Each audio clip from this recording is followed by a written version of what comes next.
নাই কাদিয়েৰ কাম নাই কাদিয়েৰ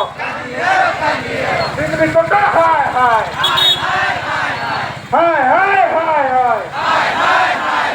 আছে হেণ্ডেল লোৱা নাই বিজেপি চৰকাৰ go back Harus itu level dia memang dikorong. Kalau amat begini babi begini sokak go back. Kalau amat begini babi begini sokak go back. Begini sokak hai. Parvamati mudapat. Parvamati Kadiero.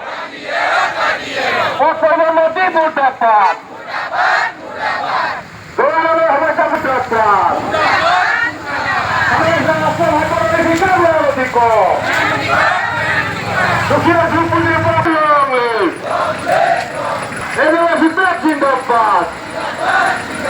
Hukum jajar dari salah satu mereka sindapat.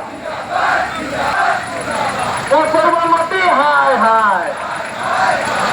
Damai Kadiero. Damai Kadiero. Edward Super long live. Edward Super long live. যুৱ ছাত্ৰ পৰিষদ তিনিচুকীয়া জিলা সমিতিয়ে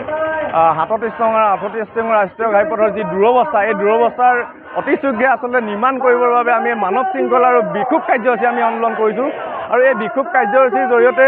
আমি ক'ব বিচাৰিছোঁ আচলতে উন্নয়নৰ যি ঢাক ঢোল বুজাই থকা বিজেপি চৰকাৰখনে সততে মুখতে উন্নয়নৰ কথা কয় আৰু সেই উন্নয়ন আজি কিন্তু এই তিনিচুকীয়াৰ পৰা ঢলা অভিমুখে তিনিচুকীয়াৰ পৰা জাগুনা অভিমুখে যেতিয়া ৰাইজে যাব তেতিয়াই কিন্তু এই উন্নয়নৰ নমুনা কিন্তু বিপৰীতমুখী ছবি এখন দেখিবলৈ পাব তেখেতলোকে বিভিন্ন ধৰণৰ হিতাধিকাৰী সৃষ্টি কৰাৰ সমান্তৰালভাৱে এই ৰাস্তা পদূলিসমূহৰ ওপৰত যে তেখেতলোকে কোনো ধৰণৰ কাণসাৰ নাই এই কথা জল পটকৈ প্ৰমাণ হৈছে আৰু তেখেতলোকৰ যি পথ পৰিবহণ মন্ত্ৰী সম্পূৰ্ণৰূপে এই ক্ষেত্ৰত বিফল হৈছে আৰু এই ক্ষেত্ৰত মুখ্যমন্ত্ৰী যেতিয়া আজি 8 মাহৰ আগত আহিছিল ঢলা শদিয়ালৈ আহোঁতে তেতিয়া কৈছিল যে 22 কোটি টকা এই পথটোৰ মেৰামতিৰ কাৰণে আচলতে তেখেতলোকে ঘোষণা কৰিছে কেৱল ঘোষণা হৈ থাকি গ'ল পথ আমিতো কোনো ধৰণৰ কাণসাৰ নেদেখিলোঁ আমি অসম জাতীয়তাবাদী যুৱ ছাত্ৰ পৰিষদে যেতিয়া দুৰ্নীতি চালিকা সমিতিয়ে আন্দোলন কৰিছিলোঁ এইখিনি ক্ষেত্ৰত আমি শ্ৰমদান কাৰ্যসূচী লৈছিলোঁ তাৰ পিছত কিন্তু মুখ্যমন্ত্ৰীয়ে 22 কোটি টকা ঘোষণা কৰাৰ পিছতো বৰ্তমান সময়ত কিন্তু চৰকাৰখনে কোনো ধৰণৰ কাণসাৰ নিদিলে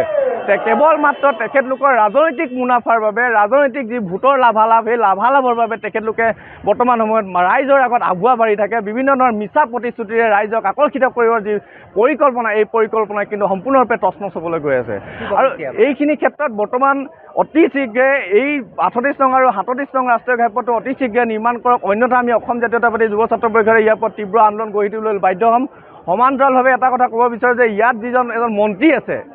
যিজন মন্ত্ৰীৰ জৰিয়তে বৰ্তমান সময়ত কোৱা হয় যে বিভিন্ন ধৰণৰ উন্নয়নৰ কথা কয় বিভিন্ন ধৰণৰ আলোচনা মাধ্যমেৰে উন্নয়নৰ কথা কয় কিন্তু তেখেত এজন স্থানীয় মন্ত্ৰী হৈ পেলাই আচলতে এই ৰাস্তাটো তেখেতলোকে নিৰ্মাণ কৰি ল'ব পৰা নাই যিটো 37 নং ৰাষ্ট্ৰীয় ঘাইপথ যিটো ৰাস্তাত হাজাৰ সহস্ৰাধিক গাড়ী অহা যোৱা কৰি থাকে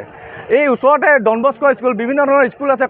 কলেজসকলৰ সুবিধা হোৱাকৈ তেখেতলোকে ব্যৱস্থা কৰি দিব পৰা নাই আৰু উন্নয়নৰ কথা কয় গতিকে এনেধৰণৰ মন্ত্ৰী আমি কোনো কাৰণতে গ্ৰহণযোগ্য বুলি আমি নাভাবোঁ এনেধৰণৰ মন্ত্ৰীয়ে যদি কোনোবা অনুষ্ঠান প্ৰতিষ্ঠানে যদি এনেকুৱা ধৰণৰ ৰাজনৈতিক পৰিকল্পনাৰে তেখেতলোকে কেৱল ঘোষণা কৰি পেলাই আচলতে তেখেতলোকৰ আকৰ্ষিত কৰিব ভোট বেংক ৰচনা কৰিব বিচাৰে এইখিনি ক্ষেত্ৰত কিন্তু সম্পূৰ্ণ বিফল হ'ব অনাগত দিনত কেৱল ডুমডুমা বুলিয়ে নহয় তিনিচুকীয়া জিলাখনৰ বিভিন্ন ৰাস্তা উপপথসমূহ আচলতে এনেধৰণে বেয়া হৈ আছে এই উপপথসমূহ অতি শীঘ্ৰে তেখেতলোকে মেৰামতি কৰক আৰু ৰাইজৰ সুবিধা হোৱাকৈ এই ৰাস্তাসমূহ মুকলি দিবলৈ আমি আহ্বান জনালোঁ যিকোনো খবৰৰ বাবে যোগাযোগ কৰক 7099017330 লগতে 7099017110 নম্বৰত